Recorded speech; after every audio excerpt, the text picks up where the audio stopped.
Hello everyone, this is Stephen Fleetwood Joyce on the Lazy GM Academy, Episode 1, Asking Questions, where we're going to ask why we would bother asking all these questions.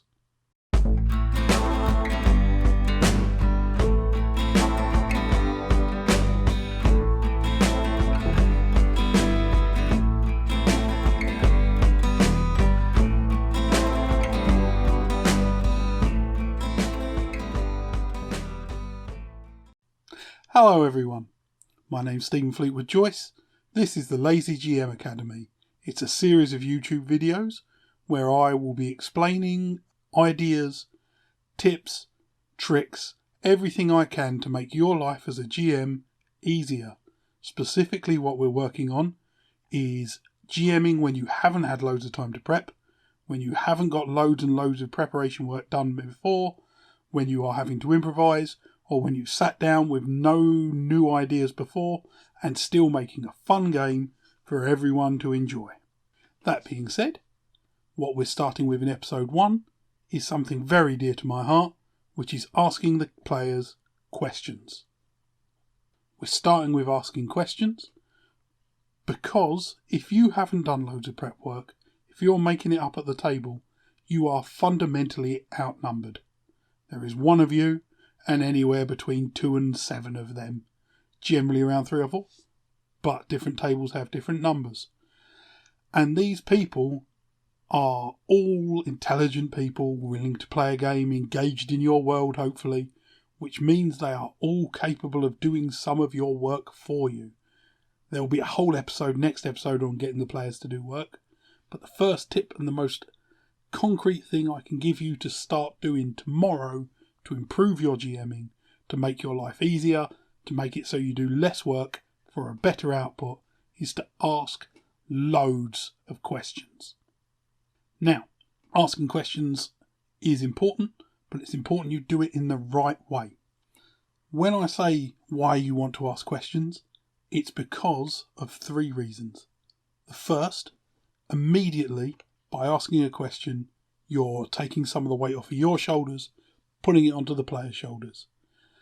If you're asking details about an NPC, a bit of history, a background, something about the world, something about their characters, they are sharing some of the creative load without taking control of the game. You're still the GM, you're still running the plot, but some of the details have gone on to someone else's effort. The second point, they are immediately getting tailored content to something they're interested in. People will make up something that's to do with what they want, that's something that's to do with what they're interested in, and that's an immediate and very clear signal to you as the GM about something they want you to include, something they're interested in, something for you to focus on. It gives your players a super clear means of communication straight to you about something that's interesting to them. And the third is related to that. It massively increases player buy-in. Because they have some creative input, they've got some ownership over this character, spot of history, NPC, location, whatever it is you're asking questions about, it's much more likely to stick with them because it's partly their idea as well. So you're going to get less of people looking at you blankly when you reference an NPC from 2 sessions ago. Now, there is a technique to getting good questioning to work well for your game. And the way I like, and there are lots of ways of doing it, but my preferred method is what I call the open and closed question. And the first thing I will do, as soon as I've come up with something that I want to ask a question about, is I will pick the person whose character is most related to it, and I will ask them an open question. And it will be, tell me something about. So if there's a wizard, I'll say, tell me something about the Wizards Guild. If they are looking into crime in a city, I'll turn to the gang member and say, tell me what the street life in this city is like. If they are looking into the nobility of a setting, I'll find the highest class character, the knight, the noble, and say, tell me something about how the local politics. And it will be broad and open, and they'll give me an idea. Now, you will find immediately some players aren't happy with it straight off. And my first piece of advice is to have a conversation before the game, tell your players you're trying it out, give them a bit of warning. We're all adults here, and 9 times out of 10, the easiest way to solve any problem that's incoming is simply have a conversation first, sort it out of character. Second thing, if someone feels like they can't contribute, they haven't got a good idea, do not hassle them, do not push them for it. If you've put them on the spot and they've got nothing, that's fine. Just say literally, that's fine, anyone else got an idea. If no one's got anything, then you have to move forward yourself. But throw it open to the table. Once you've given the character who it's most related to preferential choice, let anyone have a crack at it. Then, once I've given that person their first choice, their open question to tell me something about it, I will then ask a targeted question at another player. And generally it will be whoever's not had enough spotlight recently, whoever's not seeming as fully engaged as they could be, whoever I think will enjoy having a chance to spitball about it. I will then ask them a closed question.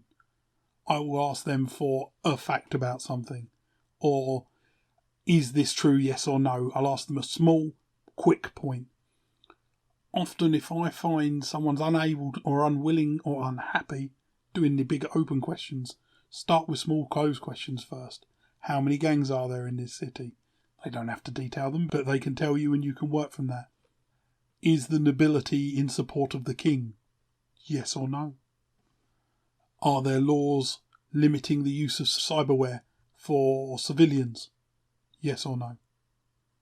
Those little details get them used to answering questions, used to having some input, used to having some player control to move them into bigger things. Now, when I do this, I will do this about all kinds of things. The first thing I will always do this with is NPCs. Part of that is because I personally am appalling at naming NPCs. It's a standing joke among my players. So my closed question will as often as not be, what's this NPC named? What's the mayor of this town's name? What's this noble's name? Open questions then, I'll ask them, how do you know this person? What guild are they from? What is their relationship with your fighting academy? What did they do that caused them to have a feud with your family? Something which builds it towards a character. And it's really important, and there's a whole episode coming on building NPCs links to characters, because it makes them more memorable, makes them more accessible, makes them more important. Or sometimes if they're not a big NPC, I'll just say, tell me something about them. And the advantage here is you get the kind of NPCs that your players want to interact with, which means they're much more memorable, and you don't get players worrying or upset that they always meet the same kind of character, they meet the same kind of NPC, they can enter any variety they feel like they need. I find it a really, really powerful and valuable tool. Another thing I ask about is history. This started years ago. I was running a fairly normal D&D game, and one of my players was a bard, and he fell, as I recall, off of a mountain, and part of the thing that happened during it is his instrument broke. And then he looked up and he said about his character crying, and he looked up and he said, when you train as a bard in my people, he was from some steppe people in a distant part of the setting, you go into the woods and you find one tree from which you carve your in this case loot, and you use this, and that is bound to your muse. I need to go and replace this, or I've lost a part of my muse, a part of my bardic self. And everyone looked at him and was like, that sounds cool. And then he stopped and said, is this all right, Stephen? And of course it was. It couldn't have been more all right. He'd just written my next 2 scenarios for me. I had my next fetch quest. And whereas most fetch quests can be soul-eatingly dull, this was important to the party. Their dear mate the bard, that helpful cat friend, or even the character himself, had to go back to his homeland to find this sacred tree that was at the heart of which he could carve out a path for his new loot. Now, that's great, because then he went back to his homeland and we fleshed out his character meeting all the people there, and suddenly all the NPCs were there, and then the big villain attacked it and he had a reason to swear bloody vengeance, and from that tiny little tidbit that he had randomly improv'd and RP'd out, I had a good 6 sessions play, and I had his character hooked into the setting so much better. Asking people for history, customs and setting gives them a chance to get the character that's in their head out into the game. I am sure many of you will have seen when someone writes a multi-page backstory and it ends up not mattering because none of it really gets seen in play, and we will talk about that in a later episode entitled Bullet Pointing. But letting them then have a little bit of control of history or background gives them a lens to get something out of all that stuff they wrote and cared about out into your world, into your shared fiction, which means then it can matter, because if it's just down on paper that only the GM and Nev read, it scarcely matters at all. Till it's there on the table, it doesn't really exist. So giving them a chance to write something gives them a chance to signal this bit's important to me, gives them a chance to bring in part of the world that's in their head into the shared fiction that's in everyone's brain. Now, last thing is about places and organisations. And my questions here are often basically, why did you get chased out of this place before?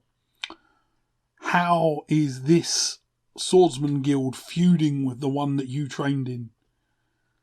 What did the Wizards Guild here do that they could not then properly put down? Some question that gives you a hook, gives you a lead, gives you a side plot, a B plot. Again, upcoming episode on A and B plots, where we'll talk about B plots. But gives your players a chance to sell you something to spin off of that links to their character, that links to their imagination, that builds it all together into an interesting and more useful world. So, these are all the things you can ask about a question about. And then there's one more thing you have to do. While I don't like to do a lot of notes before a game, I tend to spin it and run it on the fly. During a game, I will start taking notes. I'll have, these days, a Google Doc, and I love Google Docs, open, and I will bullet point all the things they say. All the answers to their questions in 6 words or less. And the joy of that is then when they come back to that NPC, lots of people don't remember something, but as soon as you give them a little hint, it all comes flooding back. Think how many times you've forgotten a detail of something, but as soon as someone starts telling you a bit, you go, oh yeah, of course.